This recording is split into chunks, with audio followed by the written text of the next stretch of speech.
Welcome to Hockey on 216, proudly driven by Hyundai. As you can see, we're back in another Hyundai dealership, this time in the Pole. For those of you who are watching the show only on Wednesday, we actually shot the show just before the Pole Derby over the weekend, so we're probably not going to be talking about the results, are we, Bridget? Because those haven't quite happened, but we'll be talking a lot about Pole hockey at the moment. One of the things Bridget and I have been doing on this show is talking about the resurgence of hockey in the Boerland and just what we're seeing taking place. And we joined, Bridget, maybe by, this might be the most royal sort of guest we've had. Chris Cabot, welcome back. He's been on the show with us previously, just before Samiri, so really good to have you back in the show. Thank you very much for joining us. Thanks for inviting me. Of Renish and Boerland girls fame, so it's been quite a season for you. And the man all suited up, Michael Baker. So, Bridge, I don't know if you know, but when Bakes takes things seriously, he gets suited up. But it does say something about Hockey on 216 has clearly made it, because Bakes came suited up. He did say before he will suit up, but I've also had the privilege of being coached by Bakes when he's worn the full suit before. So it's a bit of a tradition that we know well in your system here, Bakes. So it's nice to have you here. Today's a big day. That's good. Bakes, maybe, I mean, let's start there. I mean, you have got this thing in hockey that you suit up for big games. Where did it come from? I'll be honest with you. I mean, obviously being a South African schoolboy at a government school, you get exposed to all sports, and every time I arrived at a rugby field, every coach was super well dressed. And if you look at the Springboks and the money invested in the game, and obviously, I mean, the Springboks are a brand themselves. And then I'd arrive to hockey games and see guys in slops and vests and like the weirdest clothes ever. And I just said, well, if we don't take ourselves seriously, how can anyone else take us seriously? So just thought, let's wear a suit. Yeah. No, listen, it's been wonderful. I mean, it's amazing what an impact that has. And you talk about having an impact. I mean, I think the first time I saw you, it would have been 10 or 11 years ago in Potchefstroom at an under-13 tournament, and you'd done an incredible job with I think it would have been the coastal under-13 boys. Yeah. And you looked like everyone else, all bearded up. You looked like someone off, rough and tough from the bluff. And then that final against Western Province, you came out in a suit. Your boys probably turned over one of the best under-13 Western Province teams, and it was like, where did that come from? And from the suit. That's the sort of impact, and it's left an impact on me 10, 11 years later. I've never forgotten watching you. Yeah, well, so, coach is wearing a suit, you've got to play, eh? Exactly. Yeah. So it's left a great impact, and it's great for someone to bring something a little bit different into the hockey system, isn't it, Chris? Yeah. What's your point of difference when you want to get that team up? I think for us it's just sticking to our processes mostly. But again, we talk about a lot of things that we want to do differently in a game, even if it's just do something simple, just to move personnel around or doing something like that. Every now and again we do suit up for a game, but not as much as these guys with their fancy clothes. But we try and look neat and be professional as much as we can. So because that aspires to the girls as well, and then they just rock up and smash it from there. So one of the things Bridget, myself, Chris and Woodley and the team on Hockey on 216 have been talking about this whole year is just what's going on in Boerland hockey, because there definitely seems to be something really going on. It's not just a Stellenbosch thing. We've seen it in Pole this year, both for boys and girls hockey. Bakes, maybe, you come from KZN, so you sort of got parachuted into this environment. What is it that's going on in the Boerland and that you see that's developing such great hockey talent? Yeah, I think the first thing was this guy moved from KZN to Boerland. I'm joking, but in all seriousness, since I've moved there, obviously, for me, I've always felt Boerland's a sleeping giant. I would say since I've moved there, I've started to see the different schools taking hockey more seriously. So if I look at Paul Belay, I mean, they employed Vanri Fenter as a deputy headmaster, hockey person. She's employed from Grey Blum to run the girls program, and Mark Rensburg now has got a job. Renish, I think they're giving Chris more license. So you're starting to see the schools that are traditionally rugby schools and rugby area and netball with the girls, starting to take hockey a lot more seriously. And there is just this insane pocket of talent, I think, in the Boerland, and now it's finally being channeled in the right direction. We also are starting to talk more. I was about to say it's. I find it's almost that there's this agreement or this nice understanding amongst the coaches that work together to improve the game as a whole. It's that bigger commitment, bigger picture concept where you see sometimes at other provinces it's quite siloed into just teams. And I think that's making a massive impact. You're almost pushing each other, competing with each other, but then helping each other the whole time. And that's hugely impressive as a province. So, I mean, I'll be honest, selfishly for me, if Porus want to be good, Boland have to be good. If your boys are playing in an RPT final, the experience they get from there will relate into you being good in your school season. So, I mean, something I'm personally have been passionate about is obviously making the province better. And Adele, our chair lady, every time I've gone to her with something, she's been quite keen. So we had like a coach's workshop last year where we all got in a room, shared some stuff. So and the boys, girls, hockey, all together. Everyone was chatting. invited. Yeah, whoever wanted to come came. I think we had like 50 or 60 people at Makota at Porus having a chat. Incredible. Yeah, and then we started almost like a draft league where all kids who made Boland this year, for example, in October, November, we made 3 teams per an age group. The different coaches had to coach. And that was run by the province as opposed to privately run, which we see in other parts of the country. No one's making money. And again, I think the biggest thing is just get the coaches in the room together. Just get the coaches at the turf. You see me from the outside, you can be like, that guy's, he's, I don't want to swear on TV, but he's not a lacquer guy. A bit wild. Yeah, he's a bit wild. He's a bit competitive. But if you have a coffee or a brow with me, you go, okay, geez, he is quite a good guy. Yeah, so all of a sudden, that opens doors and we start talking more. And then on game day, we actually are mates. Obviously, when the game starts, we want to smash each other. But we can have a beer afterwards or a brow afterwards or coffee. Sharing of ideas. Just sharing. And I think that makes Boland better.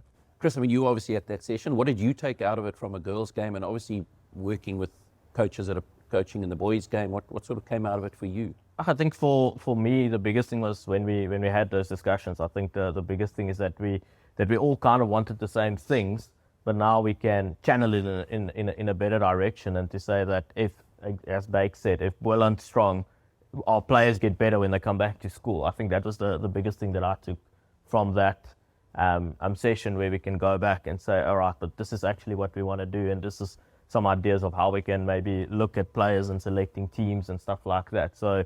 But I think the main thing was when our players come back from an IPT or something, that they are better players than coming back into the school system, and then again raising the standard going forward from there. And you make such an interesting point. I think there's always this cap that comes with school hockey, where you actually want to extend it one step higher, and the only way we're going to achieve that extension for players going further into the under-21 system, the senior system, is to give them that scope to improve.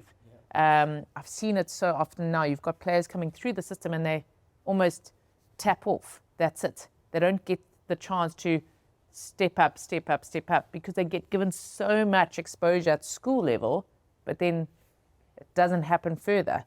It's something that maybe as a province, again, you guys are offering players to get better afterwards as well. Yeah, I think probably your biggest problem is we all get paid, I want to say, for one job, which is your school job. So, like what's happening after school, kind of any job you do after school is almost voluntary. Yeah. So, not almost, it is. Yeah, I mean, it is. It is, Exactly. So that's why I always say to people, like, don't judge someone on what they do at senior RPT, because if we're really honest, you're getting players a week before and you're putting them together. Absolutely. Judge people on their school jobs. It's the only job you're being paid for. But in saying that, that's probably the problem with what's happening after school, is how do we get people to be paid for those jobs so that can become more serious, so then it becomes a place for players after school. Certainly a topic for another show. The issues of hockey. So, Mark, just one of the things that we've seen is obviously the benefit of club hockey that we see in school players, and obviously we see that in Southerns, we see that in KZN Coastals, we see that in Western Province. How much are the sort of school boys and girls playing club hockey in the Boerland? Is it as prevalent as we see in other parts of, or those other three sort of provinces, and to some extent Northerns, I suppose? As well? Yeah. Yeah, I think from the girls' perspective, we try and let them go and play club as much as they can. But I think with the current schedule for the girls, it does become sometimes a little bit of a challenge. But what I tend to do is just try and manage those girls as best as possible, because somebody might have a club game wherever, and you're trying to just manage their load from looking at it entirely. So somebody that maybe plays club, plays IPT, plays in the school team, plays nationally, we can't have them do the same things as let's say the one that doesn't do all those things. So we just try and channel that into the right direction. But some girls will play club until a specific point, and then they will probably then just focus on the school thing, which is also cool, because there they get also the development and stuff that they need. So yeah, I think from the girls' perspective. And the amount of festivals that the girls attend, you are looking at a huge load.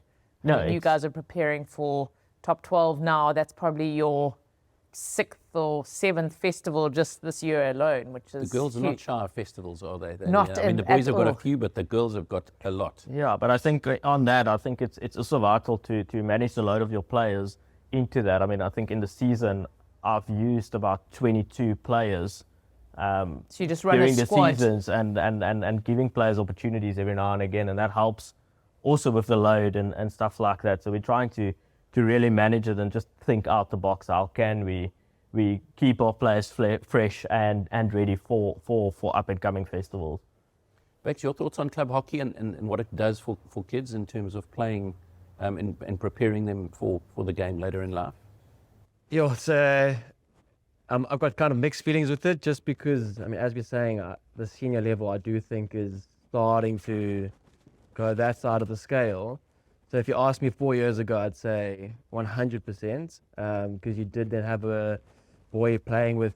I mean, so what you're saying, it almost feels like now where they were picking up a lot of good insights and learnings, almost like picking up bad habits Possibly some and bad bad ways to do habits. things and Yeah. keep it out. So Yeah, I mean, sadly, you look, see the way that's, players do talk to an umpire, and you don't really some of want in that the coming club back game's into. terrible and Exactly, they yeah. stuff. So look, again, probably a subject for another show that's on the broader subject of hockey.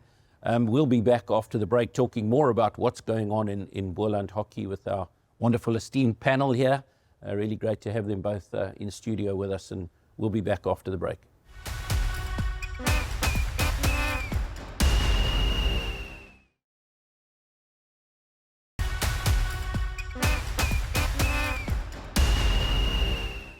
Welcome back to Hockey on 216, proudly driven by Hyundai. As you can see, we're in the Hyundai dealership in the Pole, getting ready for the Pole Derby and a few other things that are taking place in the Western Cape.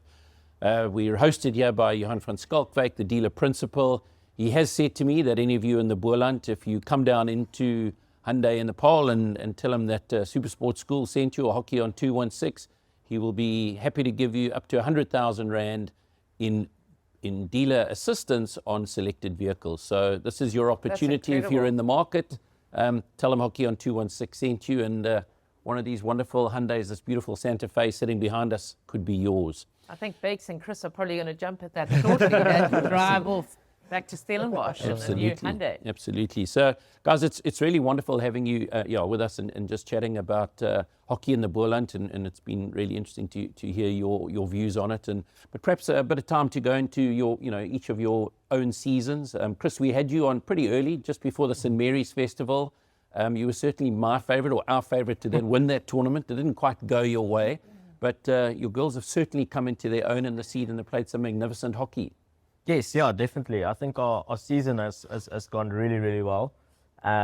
Obviously, would have liked to won one or two of those other tournaments, but I mean, it is tournament hockey where you can, especially in a short format, where you can draw a game, and then to go into showdowns and lose that way is obviously not ideal. But You haven't lost a game this whole season, you said. No. The only time you've actually lost a game is in on the shootouts. Yes. It seems to be a thing in women's sport. I I've been know. watching the Euros and been watching, cafe, everyone, girls' sport. These girls like to take it to shootouts, don't they? I mean, Bridge, Yeah. you went the same. Your under-21 team in the semi-final at IPT, lost in the shootout. So, Yeah, narrowly. Darren narrowly Gallagher was losing telling me out. the same thing. He lost in shootouts, and he's bemoaning the fact that he he had St. Anne's on the ropes and you know, with his Epworth team and went to shootouts and lost.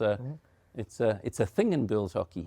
Yeah, I think when, especially when you play the shorter formats, I think Yeah. that is where it becomes real. I'm personally more, I think where the goals need to go is like play more full-on games, like full games as best as possible. Because I don't think that the shorter format is always ideal.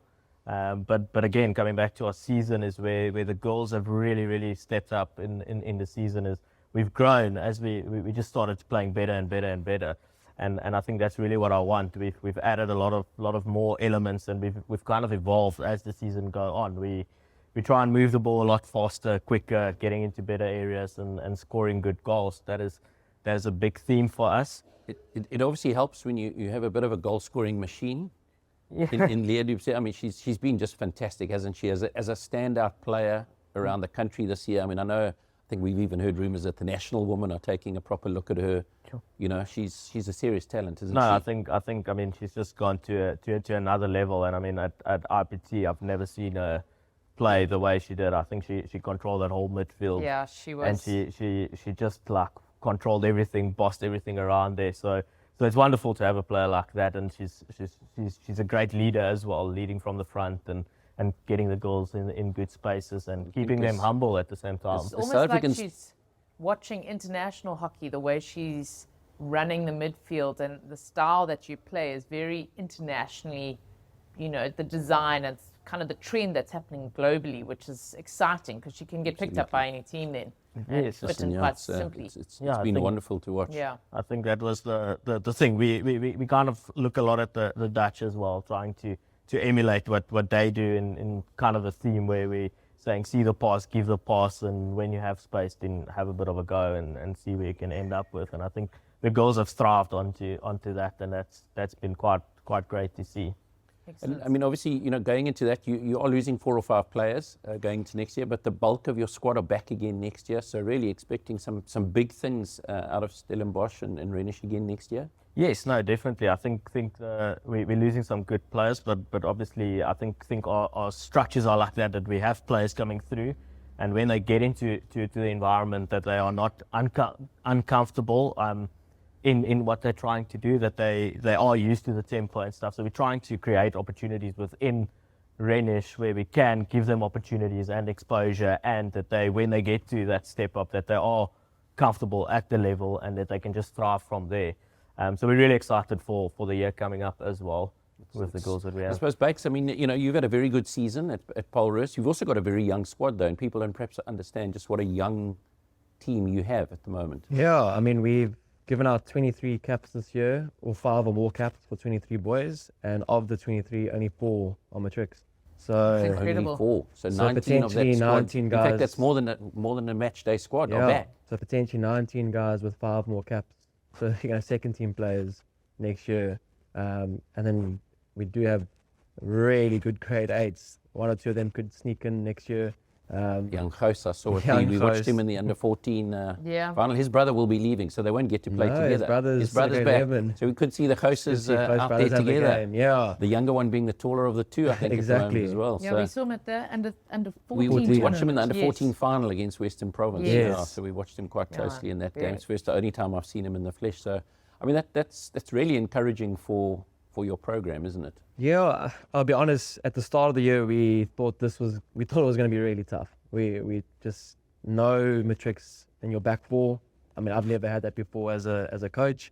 For most part of the year, 3 matrix in the team.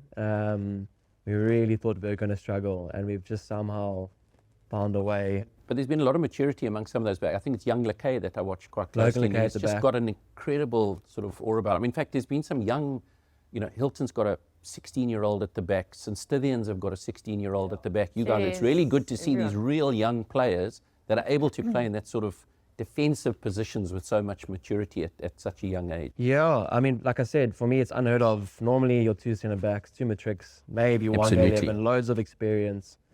Where, as you said, literally this whole year, every time we've done a team talk, and then I know this guy is still grade 10, you know, so there is loads of these really good centre backs coming through, which is exciting. It's really exciting for the game. And, you know, I mean, we're talking about Jeppy. I think they left one of theirs, left him in under 16 this year and said he's actually the best flicker at the school. Yeah. You know, in a program like Jeppy, and he's still playing under 16 hockey. So we'll see him come through into the system next year as well. Maybe just talking a bit more about, you know, boys hockey particularly. We don't necessarily always get to see, you know, talking about Jeppy, the best schools necessarily playing in the same tournaments. Girls tend to play a lot of these tournaments, and a lot of these tournaments, all the schools are there. I mean, probably the only team you guys haven't played this year is DSG, of the sort of top 10 girls so far. But they'll potentially get a chance at. Are we calling top that as the 12? final at top 12, Bridge? Are we brave enough? Yeah, it's quite brazen. If it's DSG versus Renish, are you going to stick with your EP call and I'm going to stick with the Renish girls like you had at IPT? Or we? I'm a bit nervous now. I've been burnt a few times, and you've got the upper hand. So. I'm just backing Chris and his girls. I think but it would be wonderful to see, you know, Holderness versus Leduc. It would be, you know, a great showdown for the ages, wouldn't it? Because they really are two very, very special players. But getting back to the boys' game, the way boys' hockey's been structured, some of it's 30, 40 years old. So we have Founders, and that's a group of schools, and Nomads, it's a group of schools. Coastal Cup, which you were involved in setting up, a group of schools. Hibbert Shield gets a lot of them, but certainly not everyone coming together. How important is it for the best schools to play each other? And obviously the boys' program is interrupted by football and other things. It's not going to necessarily be possible to do it at the end of the year. But how do we solve that, Bakes? I think boys' schools are very traditional. You know, we've done this for 40 years. It's what we do. So it's what we do, even if it makes sense or doesn't make sense. I mean, so I took that leap of moving Paul Roos from Founders to Coastal Cup just because I felt for our program it just made a bit more sense. So you kind of need, I want to say, all the heads of hockey to be almost braver, but then you need someone to drive this new, I mean, this could be your guys' project, you know, the Hyundai. Well, maybe we'll chat to Hyundai here in the Boerland. I mean, yeah, you know, I think as we were chatting off air, one of the things we'd love to see, because as we've been talking, you've got this wonderful young group. Yeah. Sacs have got a really good under-16 setup. JP have got a wonderful under-16 setup and some youngsters coming back. So got a good it's hard to see those three schools not being in the top 5 again next year, and if not the top 3. Yeah. Maybe that's an early call for us to be making, but we're making it, Bridge. Yeah. So to try and get those together, I'm sure Sia would love to spend a bit of time in the Western Cape, come on a little trip down, or maybe see how you guys handle it on the Highveld and whether Sax and Paul Roos can play when the air gets a bit thinner. Yeah, I mean, I talk to Sia all the time because we work together at DHS. Of course, he was. He was my 16A coach there, and I've said, you know, Buddha, come, let's make this happen. Obviously, short notice this year, but I'm going to try everything I can to make it happen. Well, maybe we'll sit out there to our viewers and see how everyone feels about us getting that off the ground, and maybe the sort of long weekend in August will be the ideal time, the week after the Kes Jeppy derby, after the Paul Roos Sax game. So on that note, it's Paul Roos Sax tonight. Yeah, it's a big one. Yeah. Any specific plans? You're not going to tell us, are you? Some would call it El Clasico, but it's a game, I think, as a neutral, I think everyone wants to watch. And I want to say it's very cool that we get to play each other 3 times. You know, obviously gives all the boys extra exposure playing at a higher level. Yeah, I won't give away too much. I mean, as I said to you off air, have you got something? Definitely got a few tricks. We've got a few plans. So the viewers, you know, Friday Night Lights, if you're watching Friday Night Lights, you know, brought to you proudly by Hyundai on SuperSport Schools, you'll see that Bakes had a plan. Yeah, we definitely have. You suited up? Is this it? Suit up. This will be the entire. We're ready. The boys are ready. We had a really good week. You don't have to motivate a porous boy to play sax. Obviously, a little bit more motivated in that you drew with Rondebosch, your bogey team. Yeah. You lost to them last year, drew with them this year. Had to throw that in, you know. It's like Randstad College had a terrible weekend as well, losing to Uffie, so it's like, got to throw the attention somewhere else. But that always does motivate the boys. I mean, it's obviously not a result that you guys would have been particularly proud of, drawing with Rondebosch. To be great honest, result for them. Yeah, to be honest, if you look at, I want to say the Bosch results, I don't know how they fared at Founders, I think they go to, but they've only lost to Sax this year. So I think they have gone their under the program's radar. stepped up a bit. But it But like also- Paul Kim, they've sort of just Yeah. stepped that up. So I think they have gone on the radar. So we kind of knew, oh, this is going to be a tight game. And culturally, I mean, Rondebosch were really good. Yeah, to draw the game with 5 seconds to go, we're naturally quite disappointed. But it's a young side and we are process driven. So doing video, we did some good things. Just obviously the scoreboard didn't go our way. Yeah. Yeah, well, we'll be watching with interest on that result. Chris, maybe just in closing this, you must be very pleased with your Boland team, you know, winning the IPT tournament. It was really wonderful to see the girls step up and had a few difficult paths. It didn't all go your way throughout the tournament, but you certainly, you know, when it mattered, you Yes. delivered. I was fortunate to watch that final, and it was Dominant, wasn't it? Yeah, it was spectacular. It's like everything clicked just in the final. You came together, you got pushed hard, but it was a phenomenal final. Yes, I think we, like, from the word go, I had a clear idea and who we want to pick, what we want to do, how we want to go about the tournament, and the roles and responsibilities, and everything was quite clear from the word go.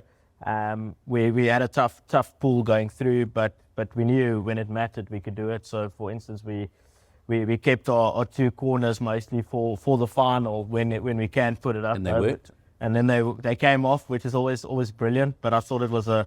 So you're claiming that those were coaches' goals? No, the goals executed, but we knew what we wanted to do from the word go, especially during the tournament. From the word go, that we managed in those pool stages to keep some stuff in the bag for when we really needed to, and it paid off luckily for us. So we're very chuffed with the win. Congratulations on a fine season. Obviously, you're looking to to cap it off with winning the top 12. So good luck with that, and that'll be an outstanding season. Yeah, thank you. Bakes, another really good season for Paul Roos, a really exciting one to come. No doubt you'll be taking these youngsters up into the mountains early in the year to prep them for that season. We really appreciate both of you coming through from Stellenbosch all the way to Paul on what's an early Friday morning. Very dark here in the Cape, isn't it, Yeah, Bridge? It's a bit different to what we used to in Joburg, but really appreciate you coming through. We'll be back after the break talking more around the Pole Derby.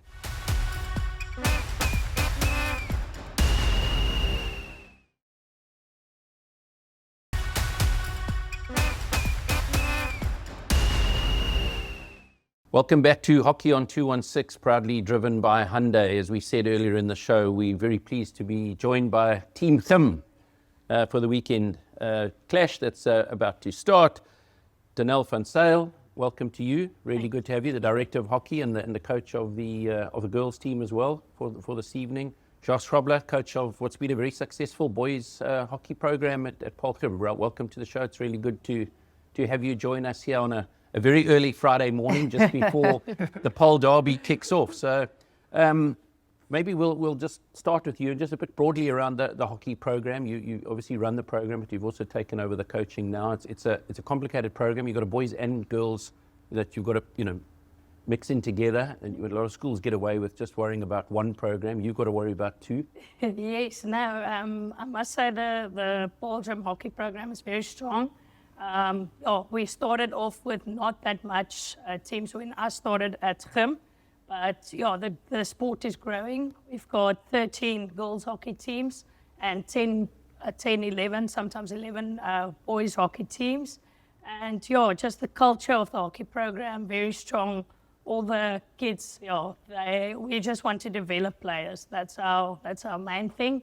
But I think the type of kid that we work with is really one that wants to work hard. The kids really put in hours and they enjoy the hockey.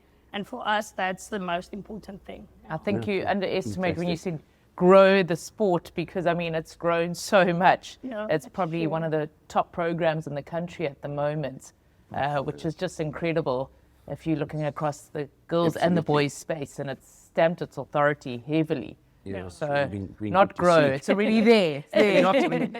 On that note, Bridget, I mean, a lot of people are probably surprised just by the performance of Paul Boys this year and how well they've featured in boys hockey. But Paul Boys have, as we're chatting later in the show, a really rich heritage of hockey actually in the Paul and Paul Gym. So But it's been a really good season for you and your boys. You must be very pleased with the outcome. I'm very happy. When you go into an off season, you always wonder what you're going to get the next year. And I think we've been fairly consistent the last 3 years. It's not a once-off season. We've been playing good hockey. We've developed some incredible talent, partly us, but partly them through their work ethic. And just very excited and blessed to work with these players every week. And obviously this weekend is going to be a very exciting one. It's sort of the end of your season. I know you do go on tour later on, but this is sort of the last big match before you play Rondebosch and then tour to Grey Bloem. But I'm sure you're looking forward to tomorrow's clash and hoping for a result, no doubt. It's a bit of a weird one for us because we always play Friday night games through the season, and it comes to inter-schools and you're playing a Saturday morning game. But no, we're always excited for it. The boys are up for it. I think the main thing is just who can keep their cool on the day and who can take the pressure, because there's so much pressure. BMT time. Yeah. I just want to add there, so Paul Gym have 550 boys and 550 girls, so it's not a big school. Absolutely. Although Yeah. people think it's a big school. And our rugby and netball are also, they've also got good sport programs, so we have to work with what the kids that we've got and bring the best out of them, because we don't have so much numbers.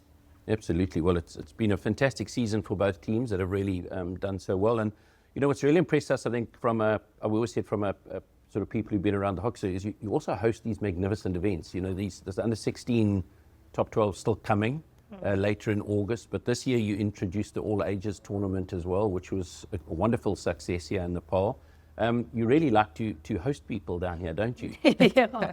Now, I must say, we are privileged with the facilities that we've got, having 2 Astros, and the hostel for tournaments. We are just privileged to have the facilities to host big tournaments. So.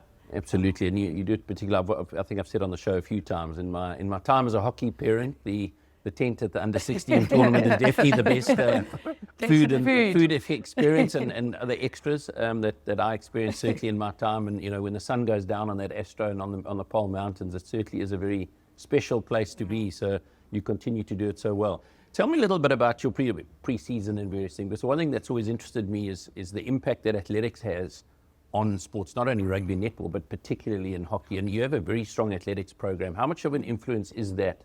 And how much do you use it in the preparation for your team? Yeah, so we motivate the kids to do athletics. Now, after season, we tell them just put your sticks down for a month or 2 and just do tennis or athletics, a summer sport. And we like it when they do the athletics, because it also helps your conditioning and that fitness part, the speed part. So for us, we promote that. And then in the 4th term, we start again with hockey, but you will have your summer sport slots, and then you'll have an hour for just skill sessions. So that's what we focus on, and we still promote them to do the athletics. Okay, so it is important. I think it's such an advantage in those schools that are having a serious athletics program, just that conditioning and prep, especially for a game like hockey, which has become such a game for athletes. Yes. You know, much more than it was in previous years. And I think important. Sorry, if I could just comment on that. Like Danelle said, we are not as massive a school as some people might think. And what for me in my head, sorry to interrupt, I honestly think of Paul Gym just dominating like just thousands of kids, and that's what I assume, because you just got. Well, you look at number 1 in the country rugby, top 10 hockey, or number 1 hockey for the girls, or whatever it is. Netball, I think number 1 as 1 or 2, close to number 1. Yeah. So you would think thousands of children and just so much, but what I really enjoy is that the players do partake in different sports. It's not just, there's some programs where they're specializing from grade 8, and we love the fact that they take part in different sports. I think it's I think it makes a more balanced person, and it just gives them that mental break from just. There's also an argument that hockey does all the time. tend to give you better athletes, just all round that have played, multiple sports and various things. So maybe just going in, on the boys hockey this year, one of the things that we're talking to a lot of coaches that we speak about, what would you like to see more of in hockey and boys hockey in particular in this country? I think at a schoolboy level, it's close to as good as you can get, to be honest. You've got the best coaches in the country coaching schoolboy hockey.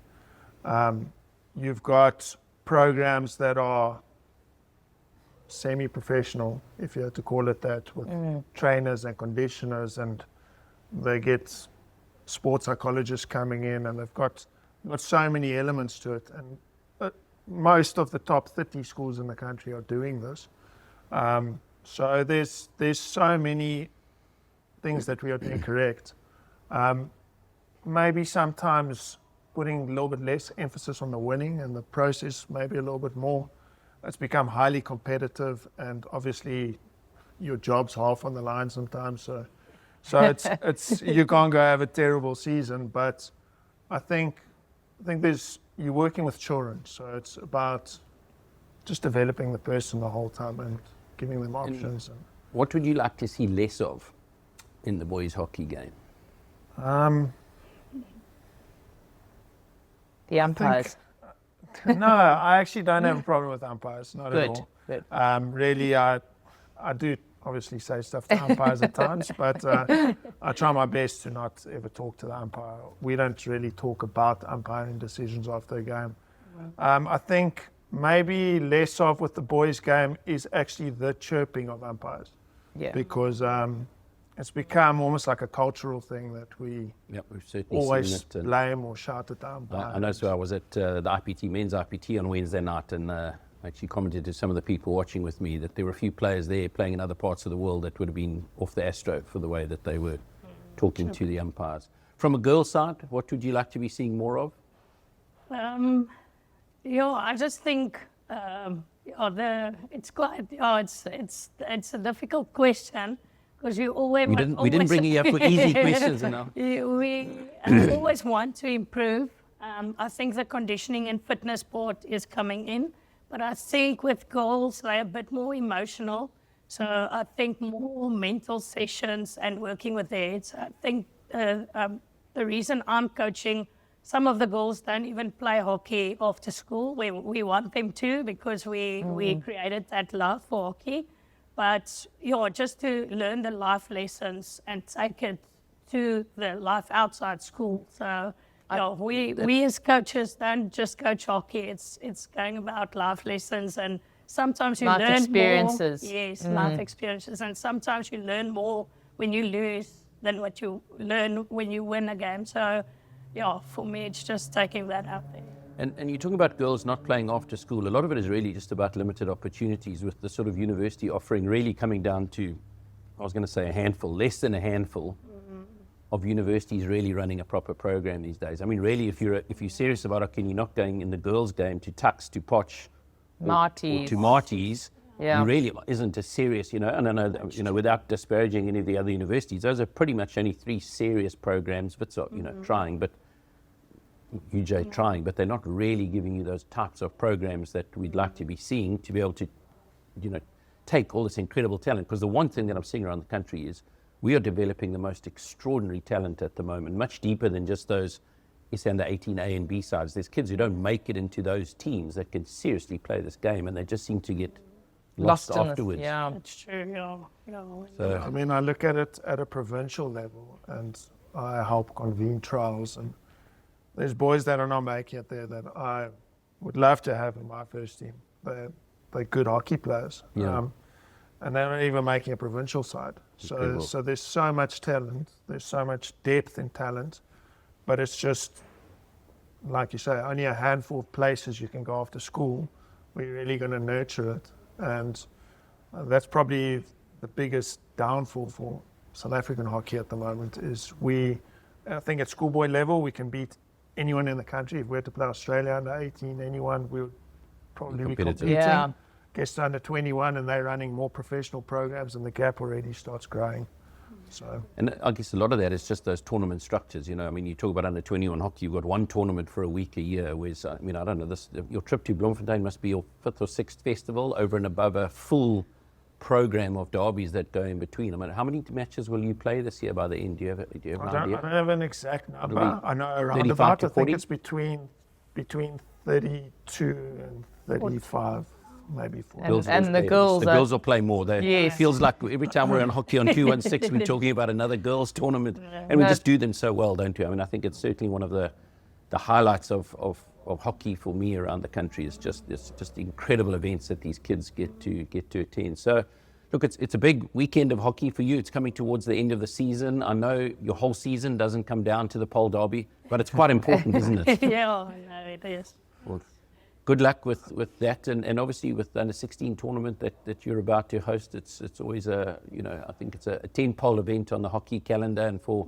those parents who get to come and experience the pole hospitality and on the AstroTurf there, they'll certainly be enjoying it. Well, congratulations to both of you and your teams on what's been a magnificent season so far, and we wish you all the best as you finish strongly. We'll be back after the break.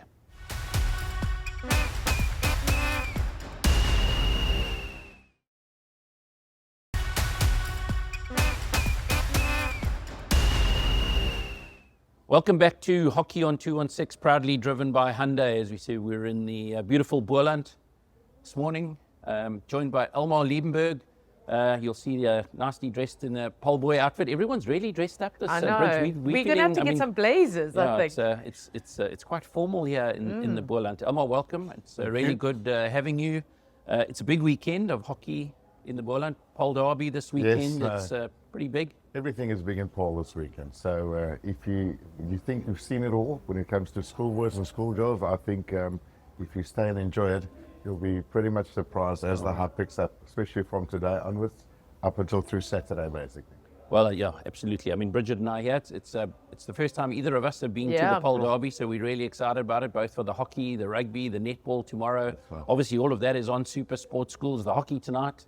Netball as on well, Hockey on this 216, the afternoon. netball this afternoon, and also on 216. channel 216 and on the SuperSport Schools app, and the rugby tomorrow, obviously a big one, really exciting one, because I think it's probably the closest sort of two-team setup in rugby for a while, but not that we had to talk about rugby. No, it's a big part of it as well. I'd say the rugby, what makes inter-schools interesting is it has to be close. It's always been close, you know. Well, I think that'll so be one and two in the country is good. Don't throw the netball away. I think netball is between 1 and 5. I don't know the final results of the last tournaments. And the hockey, I think Portland's got a good side, but girls, I've watched them a bit. They're not bad either. So there will definitely be a competition with the added pressures of emotion on. Let's see what happens. the boys gets interesting. So That's right. for those of you who don't know, one of the things we've obviously been talking about on the show is just this we talk about a resurgence of hockey in the Boerland, but for many people are just not quite aware of the deep history that exists in hockey in the Boerland. And maybe just from my side, recently Skalk Burger, for many of you will know, Springbok Rugby. fame, Yeah. a great Paul Gim in his own Yes. right, his son also, Skalk Burger Jr., another Gim Springbok. He brought my attention to just the deep connection that hockey has, and particularly with Paul Gim, and it centers a lot around the Liebenberg family, which is your father and his Yes. 4 brothers. Yes, very true. I think I broke that mold, or my mother broke that mold, because I'm the first Liebenberg that went to Paul Boys. So all the photographs of the rest of the family is up at Paul Gymnasium, and I was the one that went to Paul Boys, just for pure logistic reasons from where we moved into, and then the sports fields, the boys' sports fields were right behind us. So yes, my dad and them, I think if you've spoken to Skalk, had more hockey Springboks in a certain amount of years than they had rugby Springboks. I Certainly in think the 60s and early that's 70s, there quite- was a that's- massive gap between Skalkberg Yes. and the previous rugby. And in that time, I think there were seven Seven- or eight seven national spring- players in that's that quite period correct, from, yes. from Paul Gim. Yeah, I think And most interestingly, they all grew up on Helpmekaar Street. that's right. I mean, that's just They extraordinary. probably Can you just played along the street together, no I doubt. think the story goes, I think that specific street wasn't a very upmarket street. It was lower cost housing where the guys played. There wasn't a bit, it was right next to the river, and the Paul sports grounds were right next to it, with obviously bush and things next to it. So they couldn't get across the river. So they started playing at the sports fields and watching the people play, and that's actually where they spent their time and started to teach themselves how to play hockey.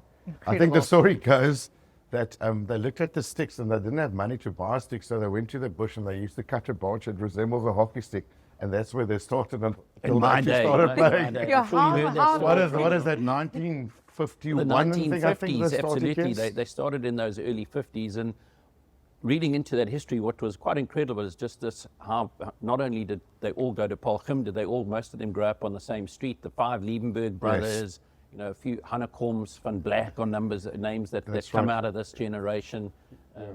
But interestingly, they all played for Paul Hockey Club, and Paul Hockey Club between 1959 and 1974, so in a 16-year period, won the Western Province Super League 14 times. Incredible. Nearly with this host of kids that had grown up going to Polchum, growing up on the same street and playing in one club together. And I think what's so underestimated is that you always think of Paul, particularly Paul Boys, Polchum, this whole region being very rugby dominant for years, and netball. And you know, too. netball, So and it's now even the resurgence has almost inspired this historical look into the fact that it actually is a very big hockey province and a very big hockey history. It's incredible. Yes, Incredible. I think the hockey side has always been strong. I mean, growing up and obviously playing for Paul Club, we actually competed against Western Province up until the AstroTurf started being introduced. And I think the lack of having an AstroTurf close by, because for all our practices every now and again, and even the schools at that stage, they had to either go through to Harteville at the start of it, and then it's traveling time, and then to Stellenbosch University when they got the Astros. Yeah. And I think the Cape Town-based clubs which had access to the Astros or their own Astros actually took 1 or 2 steps ahead of you. And that's, I guess, what happened in world hockey. You know, India, Pakistan, massively dominant in world hockey Quite up until correct. 1976. Quite correct, AstroTurfs come in 76 at the Olympics. Yes. India and Different Pakistan style. sort of disappear. Now we're seeing, you know, back into, you know, India being a top 2, top 3 team at most tournaments again, with as the AstroTurfs have been 100% rolled out around the province. I think India did well in that sense, because quite a couple of years back they said if they can put down 20 AstroTurfs at 20 different schools in India, they'll be able to compete for the Olympic gold medal again. And that's been a couple of years past, and they're they've nearly actually- there. They're and right up they've there. actually done that, and they're right Absolutely. there. Yes, with the numbers they've got as well. Yeah. And as we were saying, you know, I mean, I was recently driving through Prince Alfred Hamlet outside Ceres, and there's a little AstroTurf that's come up in Prince Fantastic. Alfred Hamlet. So you're starting to see AstroTurfs in these No, small I mean, they're towns. popping up all over the place. There was one a multi-purpose turf just laid down at Lavender Hill now. Brilliant. And that in itself is, you know, Yes. the start It's wonderful of for the something to community down in there. in that area. And then we just keep seeing this resurgence, and that's just inspiring for the hockey fraternity. But That's great. back to the sort of Yeah. Polchum story and this rich history of hockey, because we do always tend to talk about Polchum very much as a rugby netball type of school, but they have this real connection with the game of hockey. A lot of national players, Western Province players, and others that came through that system in the 60s, 70s, and into the 80s. I think there's been nine players lately, and Colin Mentor Colin was, Mentor was the with ninth. Colin Mentor capped now. He's the 9th Springbok hockey player from Polchum. On the other hand, you sit with Paul Boys, which hasn't got a national capped hockey player as Yet. such yet. Yet. Yeah, I think most recently, if my mind serves me correctly, it was Matthew Ditloff, and I think it was Arons. They were the 2 SS Schools B squad players.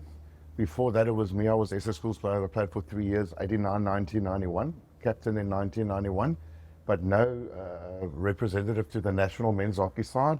We do, in this year's under 18A team, have a representative in the under 16A side. Yep. And we have a representative under 17A side. So Jamie Cock is the under 16A Yes. representative.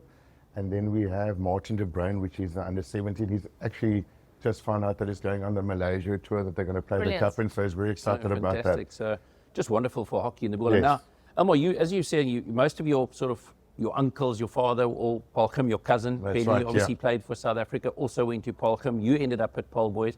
But you also have a very interesting coaching background with the two schools. And am I right? I've heard a story. Yeah. It doesn't sound true, but maybe anything can happen in Paul. Anything. That in one Paul derby, you coached both teams. Yes, I did. It's true. That's true. Yes, let's. What did you let's do, get the half-time, facts. half-time? Half-time, I walked from the one goal box to the other goal box. Incredible. At a certain stage, the boys or girls hockey has always been strong at Paul Gym. And at a certain stage, I think it was Mr. Reinhardt was the headmaster. And family friends of a girl that I was seeing actually asked me, he wants to have a chat because the boys hockey is struggling. At that stage, I think I was coaching at Paul Boys, my dad as well. And there was about 8 to 9 hockey teams. So now you get to inter-schools and you have 2 inter-schools matches, which wasn't great. So I went across to Paul Gym. They gave me someone that knew nothing about hockey, which was a canoeist, Chris Bierkes, and to organize the kids. And then first of all, I said, okay, let's get the Oaks that don't play rugby. Let's get the Oaks that got rugby injuries. So we rallied up the troops at the under 18 or under 19 level at that stage. We ended up fielding, I think, 3 under 19 teams, 2 under 16 teams, and 1.5 under 14 teams. So suddenly you went from 3 matches at inter-schools of probability to about 6 or 7. And then they put structures in place and it started developing again. And that's what I think from there on, Paul Gym got outside coaches in and the hockey started fluctuating again, the boys hockey as such. Yeah. So yeah, the story is amazing, true. yeah. And I got a lot of So flack in from one Paul game, Boys coached after both. that. But luckily, I coached for about another 2 years after that, then work took a bit of control of my life. So I had to leave coaching. But yeah, but you know what, at the end of the day, for the love of the sport and for the development of the sport, Who it's always won? been there. Paul Paul Boys was the strongest side before. I think the score was 4-2. Paul Gym did well to get 2. Implement a different press all of a sudden in the second half for Paul Gym there? Tell the coach. No, don't tell the coach. Elmar, this tradition of hockey in the Boland continues. The Liebenbergs, this is their 3rd generation now playing. So Santian is playing. Yeah, Santian is playing this year. He's played since end of grade 8. He played first team, but he had a big knee op last year, so all the ligaments and cruciate meniscus were gone. A year full of rehab. No cricket for him, sadly. Back again this year, and I think he's had a really good season. They have had a good season. I watched them very closely. I came through and watched them against Paul Roos on a Friday night, and they really gave a great account of themselves. They'll be looking forward to it, and I think congratulations to a couple of players in that Paul Boys team. Young Borneman played his 100th game recently, That's right. and I believe the derby is going to be the 100th game for the captain AJ Mostert. That's quite correct, yeah. So those are the senior guys in the team. And there was quite an old guy who once played 100 games for Yes, Paul Boys. The okay, last that's guy to play years 100 back. days was you. Yeah, that's quite correct. But So I was lucky in the sense that at those days I actually played 5 years for the first team, because I was a year too young when I got to grade 8. I'm called now. I was 13 years old. So then cricket and In those hockey days, from spending an extra year or 2 at school No, was Yeah, quite but normal. just- So no, I was looking at doing a post-matric, but that was a bit of a ooh-ah. So grade 8 I repeated. So played Got 6 from years, studying- 6 years of first team hockey. And 5 years of first team hockey, 6 years of first team cricket, and I played 1 year under 14A rugby, which we won into schools 9-8 at Paul Gym. So I hope that's a good just putting it out there. It always fascinates me. Anyone from Paul knows exactly the result And the score and who the scored score That's right. and when they scored Yeah, in the clock. exactly. Yeah, no, true. It is really just something special, though, this Paul derby. And as much as we see it as a rugby and a netball, even in the hockey space, it's really become a classic. And it's going to be really interesting. I mean, I think in the girls' game, we'd probably expect that the Paul Gym girls are going to get up there. They're a really good side. Yes. In the boys' game, Paul Gym have had a really good season, but this Paul boys team have pulled out some results, and I think Yeah, it's I going to think be a lot it- closer than people think. I think Saturday morning is going to be a fight on the park there between both sides. I think it'll be a good game. Definitely it will be. I think Paul Gym being rated high and getting the better results, goal scoring wise, I think they one step ahead of Paul Boys. If Paul Boys can score 2 goals, I think Paul Boys' defense is solid and the midfield is solid. But they've got a couple of youngsters up front. If they can score 2 goals on Saturday, I tell you what, it will be game on. So We'll be watching it, and Murray Anderson's been doing some commentary with me tomorrow on the game, and we're really looking forward to that.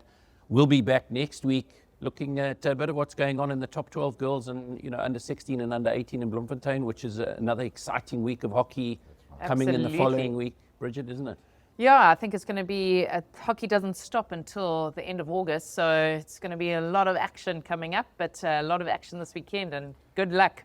I think it's going to be a great game tomorrow. Games. But I don't only just think in Paul, if you look at all the derbies going down, up in Absolutely, that hole, you know, Saxpol Rus locally, Chippy just Keys, across Chippy Chippy Keys. Keys, Northwood DHS. Northwood now, DHS, there's yes. some wonderful hockey going on, and we're really looking forward to that. It's been wonderful being down in the Boerland. It's the first time we've shot one of these shows outside of Gauteng, I think. Yeah, everything it's else true. has been shot Fantastic. mostly up in the world of Southerns, in the hockey world. We call it Southerns. But it's really been fantastic being down the Boerland. We'd love to thank the team at Hyundai here in Paarl for hosting us, and we'll be back next week with another edition of Hockey on 216.